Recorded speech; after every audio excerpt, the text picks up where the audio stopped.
Hey everybody, David here, and today I want to talk about the news that dropped last night about Kevin Feige is being chosen to produce a Star Wars film. That's right, Kevin Feige, for those of you that have not been in the know for the last 10 years, is basically the guy behind the success of the Marvel Cinematic Universe. Everything starting from Iron Man 1 all the way to Spider-Man Far From Home.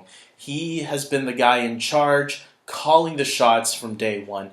As a matter of fact, he's been working even farther before that. If you want to really search deep into it, he was even he's been producer on the original X-Men films, starting in the beginning. He was there. There's behind-the-scenes video of him there on set in Toronto, working with Bryan Singer on that original X-Men movie. And he's been, there along the way with other studios as well, along with Sony and Spider-Man. That's why the Sony-Marvel relationship was so good, because Feige already had a good relationship with Amy Pascal, who had been working at Sony for so long. Now we're in a day where Marvel and Lucasfilm and Pixar and Disney, they're all one family over there. And it was only a matter of time when Disney decided to knock on Kevin Feige's door and say, "Hey, Kevin, you know what? We're having this trouble here at Lucasfilm, and we're wondering if you can come by and, offer your assistance." And so yesterday it was revealed that Kevin Feige will be producing a Star Wars film. Not directing. Don't get this mixed up with directing. Directing, two very separate things. From my understanding, producing is like they kind of like organize things and get things together to come together in one reasonable fashion or another. And they make sure the budget's all checked and all that. So.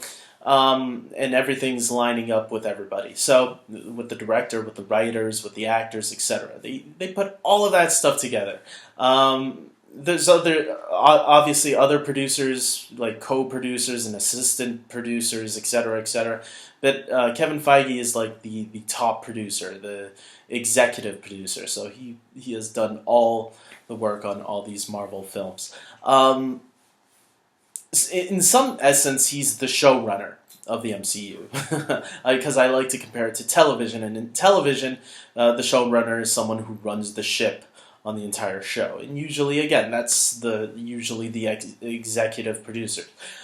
So with Kevin Feige coming on to Star Wars, this is really exciting news for a lot of Star Wars fans, because you look at the MCU, there is a lot of success there. You don't get Avengers Endgame as the #1 movie of all time right now unless people really like what you're doing. And I wish some people would recognize this. I understand some people don't like the MCU, but clearly there are a lot of people that do love the MCU, because that is not an easy task to get above Avatar. Many other movies have tried. A lot of people were hoping Star Wars The Force Awakens at the time when that movie came out. Lots of people were hoping that was going to be the movie that would top Avatar, and it didn't. And they were hoping that maybe The Last Jedi will, because, Force Awakens was great, but then when it got the mixed reaction from fans, some fans loved it, some fans hated it.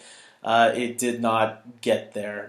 It didn't even get above The Force Awakens. It did still really good in theaters, but not enough. So, obviously Solo was the last Star Wars movie to come out last year, back in May. It's been a long time since we had a Star Wars movie in theaters, It's been over a year. And now we get this news as we get closer to Episode 9, The Rise of Skywalker. We get this big news. And look, if you are a fan and want Star Wars to succeed, you should be happy that Kevin Feige is going to be producing a film. Because he is a fanboy. He's a fanboy of Marvel, and it shows. You see how much passion all those films have. Even their weakest films, the films that I think are the weakest, are still pretty decent movies at best. I think most people can admit that. Like Thor: The Dark World, I hear a lot of people throw that one down a lot, and I'm gonna be honest. If that's their worst, they're doing pretty fine, in my opinion. I really like Thor: The Dark World, and if you're gonna say that's not a good film, I think you're drunk. I think you have to at least think it's decent at best, because it's not a terrible film. A terrible film to me is something like Catwoman or Son of the Mask or Mortal Kombat Annihilation. Gaudy, maybe a more recent example, that movie with John Travolta from MoviePass. Those to me are terrible films. Thor: The Dark World is actually a good, entertaining film. It might not be the best movie in the whole world, but it's not bad. Um, so why should you be excited? Because Kevin Feige is also a very huge Star Wars film fan, and if he's going to bring the same passion to Star Wars that he does with the MCU, I think this is something to get really excited about. I'm curious at what he's going to give us. If it's going to be based off a pre-existing character that we already know, where in the timeline of Star Wars is this going to fit in? I'm curious at who he's going to get to star in it and who he's going to get to direct this.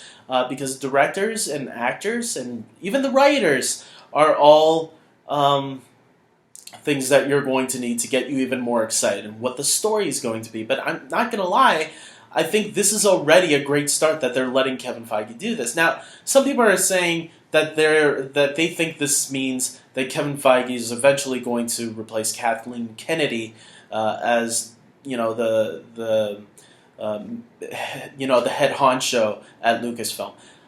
I don't know yet, but it wouldn't surprise me if that does turn out to be the case. And let me tell you why.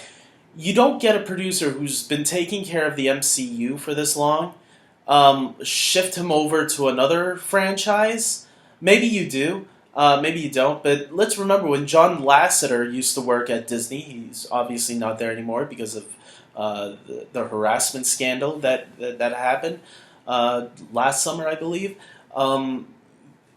They had John Lasseter working on both Pixar and Marvel. But let's remember, Pixar and Marvel, they don't release 3 movies a year, both of those studios. So it was probably easier for him to maintain those 2 studios. Now they have 2 different people running Pixar and Disney Animation. So now you look at Kevin Feige and how busy he is with Star Wars. I mean, with Marvel. How is he going to maintain both Lucasfilm and Marvel? Then again, Spider-Man is now not a thing at Disney, so does this leave him now that he's not taking care of Spider-Man? Disney's like, hey, why don't you take care of do a Star Wars film instead? I think this is Disney's way at looking to see what kind of magic, if Kevin Feige can bring his magic that he brought to the MCU, if he can bring that same skill set to Star Wars. I think they're hoping that Kevin Feige can produce something really great that fans can get excited about, to bring that same touch and flair. And I think that's what this is for. I think this is a testing ground for Kevin Feige. And you can bet if this movie hits it big in the box office, I really do think Disney might have him take over for Kathleen Kennedy, or because they're saying Kathleen Kennedy is still there, and while Kevin Feige is producing this solo project of his, this standalone Star Wars film, she will still develop other films that are coming down the line afterwards. This also brings up the question, what does this do to the Rian Johnson Star Wars film that he was planning, or the Game of Thrones writers or producers? Is that still a thing? They do still have that 2021, 2023, and 20... Or is it 2022? I don't remember what the years are now, but there's 3 Star Wars films already in line. And they're coming one after the other right after the Avatar films that are in line as well. I don't know. There's a lot of questions that still need answering. But I'm gonna say, yeah, of course, I'm looking forward to seeing what Kevin Feige does with the Star Wars universe. And there are rumors going around saying that he already has an actor in mind and that he's reached out to that actor to star in it. So we'll see. I don't know. I'm curious, and until we get more, there's nothing else for me to really add on to this. Only much speculation.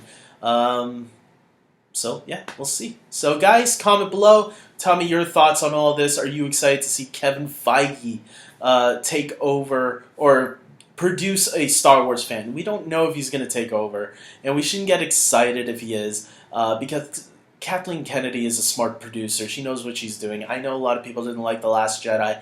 I did. But with that being said, we all have our different tastes, and this could be the beginning of a new person taking over the franchise. We'll see how well this film turns out. So with that being said, like this video. Please comment below, because apparently there's an algorithm, and if you comment on videos, it helps the video get passed along. I don't know how that works, but YouTube problems. So like this video, subscribe to my channel, and until next time, take care.